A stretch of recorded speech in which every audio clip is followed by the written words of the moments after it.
Hello, boys and girls. I know so many of you wanted to finish Holes last Friday, but we just ran out of time.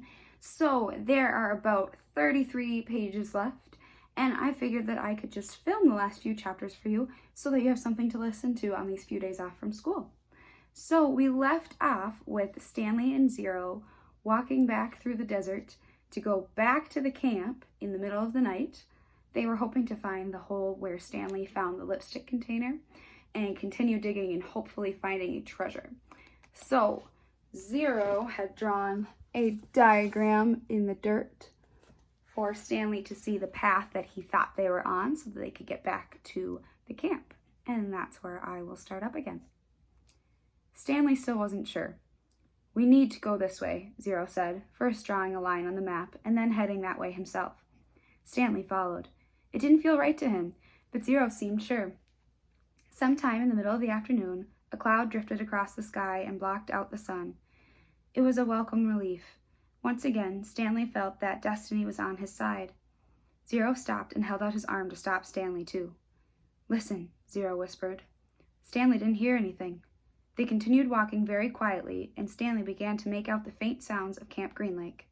They were still too far away to see the camp, but he could hear a blend of indistinct voices. As they got closer, he occasionally could hear Mr. Sir's distinctive bark. They walked slowly and quietly, aware that sounds travel in both directions. They approached a cluster of holes. "Let's wait here until they go in," said Zero. Stanley nodded. He checked to make sure that there was nothing living in it, then climbed down into a hole. Zero climbed into the one next to him. Despite having gone the wrong way for a while, it hadn't taken them nearly as long as Stanley had expected. Now they just had to wait. The sun cut through the cloud, and Stanley felt its rays beating down on him. But soon more clouds filled the sky, shading Stanley and his hole. He waited until he was certain that the last of the campers had finished for the day. Then he waited a little longer. As quietly as possible, he and Zero climbed up out of their holes and crept towards the camp. Stanley held the sack in front of him, cradled in his arms, instead of over his shoulder, to keep the jars from clanking against each other. A wave of terror rushed over him when he saw the compound, the tents, the rec room, the warden's cabin under the 2 oak trees. The fear made him dizzy. He took a breath, summoned some courage, and continued. "That's the one," he whispered, pointing to a hole where he had found the gold tube. It was about 50 yards away, but Stanley was pretty sure it was the right hole. There was no need to risk getting any closer. They climbed down into adjacent holes and waited for the camp to fall asleep. Chapter 44. Stanley tried to sleep, not knowing when he'd get the chance again. He heard the showers, and later the sound of dinner. He heard the creaking of the rec room door. His fingers drummed against the side of the hole. He heard his own heart beat. He took a drink from the canteen. He had given Zero the water jars. They each had a good supply of onions. He wasn't sure how long he remained in the hole, maybe 5 hours. He was surprised when he heard Zero whispering to him to wake up. He didn't think he'd even fallen asleep. If he had, he thought, it must have been for the last 5 minutes. Although when he opened his eyes, he was surprised how dark it was. There was only one light on at the camp, in the office. The sky was cloudy, so there was very little starlight. Stanley could see a sliver of a moon, which appeared and disappeared among the clouds. He carefully led Zero to the hole, which was hard to find in the darkness. He stumbled over a pile of dirt. "I think this is it," he whispered. "You think?" Zero asked. "It is," said Stanley, sounding more certain than he really was. He climbed down. Zero handed him the shovel. Stanley stuck the shovel into the dirt at the bottom of the hole and stepped on the back of the blade. He felt it sink beneath his weight. He scooped out some dirt and tossed it to the side. Then he brought the shovel back down. Zero watched for a while. "I'm going to go try to refill the water jars," he said. Stanley took a deep breath and exhaled. "Be careful," he said, and then continued digging. It was so dark he couldn't even see the end of his shovel. For all he knew, he could be digging up gold and diamonds instead of dirt. He brought each shovelful close to his face to try to see if there was anything there before dumping it out of the hole. As he made the hole deeper, it became harder to lift the dirt up and out. It was 5 feet deep before he even started. He decided to use his efforts to make it wider instead. This made more sense, he told himself. If Kate Barlow had buried a treasure chest, she probably wouldn't have been able to dig much deeper, so why should he? Of course, Kate Barlow probably had a whole gang of thieves helping her. You want some breakfast? Stanley jumped at the sound of Zero's voice. He hadn't heard him approach. Zero handed him a box of cereal.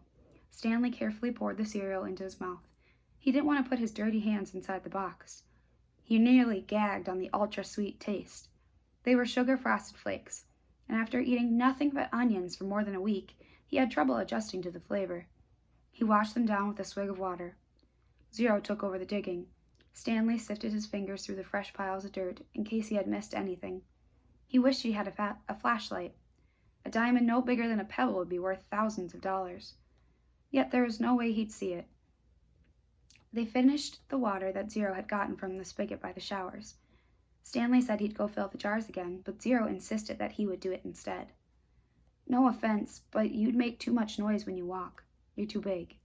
Stanley returned to the hole. The hole grew wider. Parts of the surface kept caving in. They were running out of room. To make it much wider, they would first have to move some of the surrounding dirt piles out of the way. He wondered how much time they had before the camp woke up. How's it going? Zero asked when he returned with the water. Stanley shrugged one shoulder. He brought the shovel down the side of the hole, shaving off the slice of dirt wall. As he did so, he felt the shovel bounce off of something hard. What was that? Zero asked. Stanley didn't know. He moved his shovel up and down the side of the hole.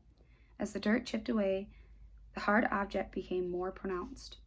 It was sticking out of the side of the hole, about 1.5 feet from the bottom. He felt it with his hands.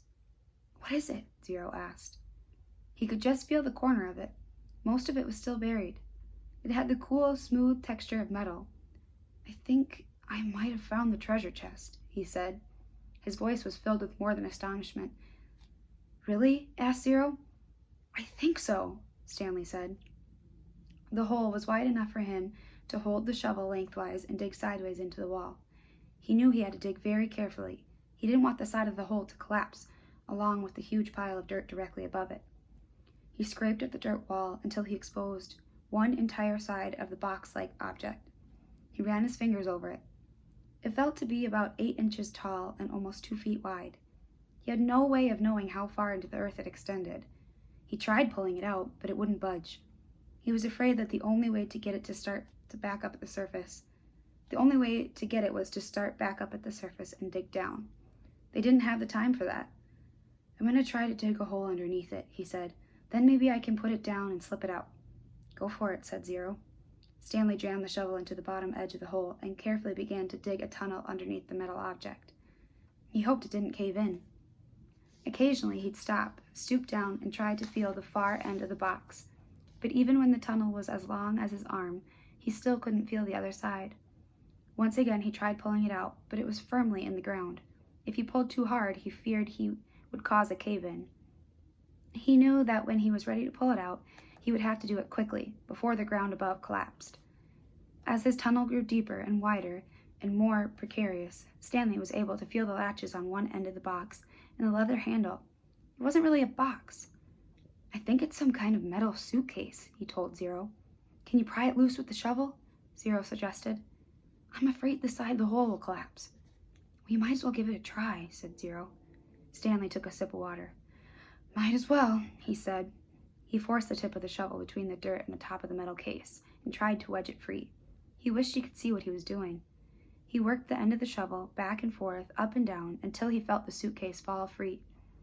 Then he felt the dirt pile coming down on top of it. It wasn't a huge cave-in. As he knelt down in the hole, he could tell that only a small portion of the earth had collapsed. He dug with his hands until he found the leather handle and pulled the suitcase up and out of the dirt. I got it, he exclaimed. It was heavy. He handed it up to Zero.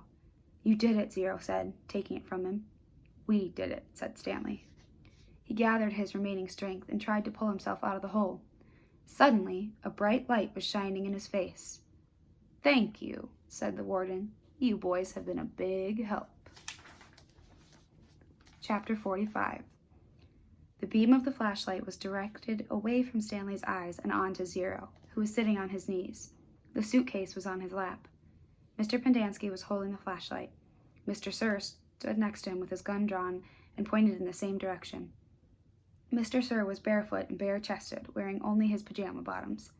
The warden moved toward Zero, She was also in her bedclothes, wearing an extra-long t-shirt. Unlike Mr. Sir, however, she had her boots on. Mr. Pendanski was the only one fully dressed. Perhaps he had been on guard duty. Off in the distance, Stanley could see 2 more flashlights bobbing toward them in the darkness. He felt helpless in the hole.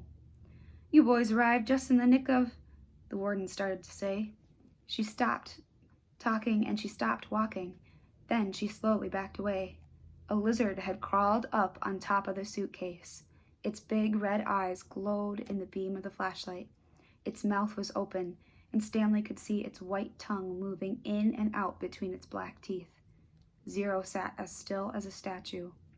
A second lizard crawled up over the side of the suitcase and stopped less than an inch away from Zero's little finger. Stanley was afraid to look, and afraid not to. He wondered if he should try to scramble out of the hole before the lizards turned on him, but he didn't want to cause any commotion. The second lizard crawled across Zero's fingers and halfway up his arm. It occurred to Stanley that the lizards were probably on the suitcase when he handed it to Zero. "There's another one!" gasped Mr. Pendanski. He shined the flashlight on the box of Frosted Flakes, which lay on its side beside Stanley's hole. A lizard was crawling in and out of it. The light also illuminated Stanley's hole. He glanced downward and had to force himself up to suppress a scream. He was standing in a lizard nest. He felt the scream explode inside of him. He could see 6 lizards. There were 3 on the ground, 2 on his left leg, 1 on his right sneaker. He tried to remain very still. Something was crawling up the back of his neck. 3 other counselors approached the area. Stanley heard one say, "What's going?" and then whispered, "Oh my God." "What do we do?" asked Mr. Pendanski. "We wait," the warden said. "It won't be very long." "At least we'll have a body to give that woman," said Mr. Pendanski. "She's going to have a lot of questions," said Mr. Sir, "and this time she'll have the AG with her." "Let her ask questions," said the warden. "Just so long as I have that suitcase, I don't care what happens. Do you know how long—" Her voice trailed off, then started up again. "When I was little, I'd watch my parents dig holes every weekend and every holiday. When I got bigger, I had to dig too, even on Christmas." Stanley felt tiny claws dig into the side of his face as the lizard pulled itself off his neck and up past his chin. "It won't be long now," the warden said. Stanley could hear his heart beat. Each beat told him he was still alive, at least for 1 more second. And I'm going to stop there. There will probably be 2 more videos until we get to the end of the book, and we will post them this week.